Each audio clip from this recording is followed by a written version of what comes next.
धर्मशाला निर्वाचन मंडली रे गोटे स्टाडियम है जो स्टाडियम लिखाई जुग पुरुष कल्पतरु दास। अयो कल्पतरु दास कौदिन जुग पुरुष हेले जी कोणार्क टीवी की लुटी खाईदेला, जी बिजु जनता दल टाक हाक करने को बसला सी जुग पुरुष हो गला। तेणु धर्मशाला निर्वाचन मंडल विधायक लिकु साहू तमें गोटे काम कर, धर्मशाला निर्वाचन होता स्टाडियम को जड़े महापुरुषों ना रे नामित करा उचित। तेणु जो निर्वाचन मंडल स्टाडियम टाकू जुग पुरुष कही ओडिशा लोक बदनाम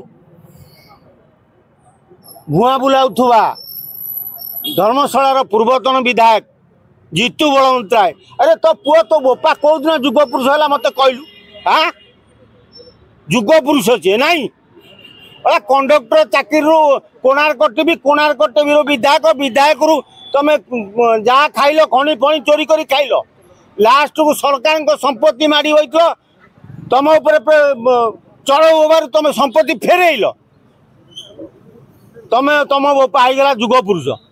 हाँ तेणु तुम भली बीजेडी दल बेईमान लोक किसी थिले से बिजु जनता दल विरोध दल बस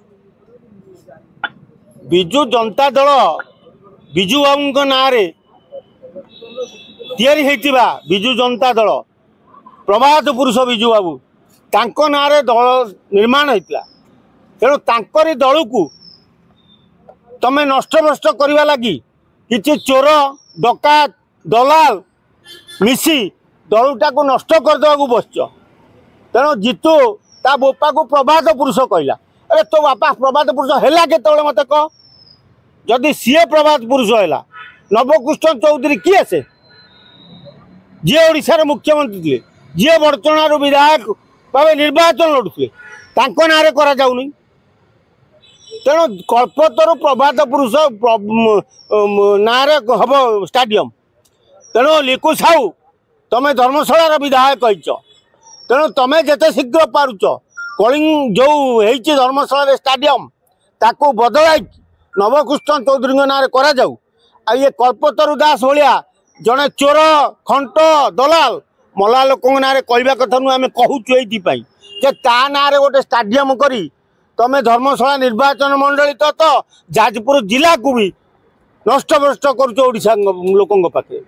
तेणु जिते शीघ्र पारुच लिकु साहू नवकृष्ण चौधरी ना स्टाडियम करा जाऊ ताकू पुनर्बार उद्घाटन करा जाऊ करी साधारण जनता से स्टाडियम को छड़ा जाऊ किंतु कलपा नाटा जिते शीघ्र पार उड़ा जाऊ।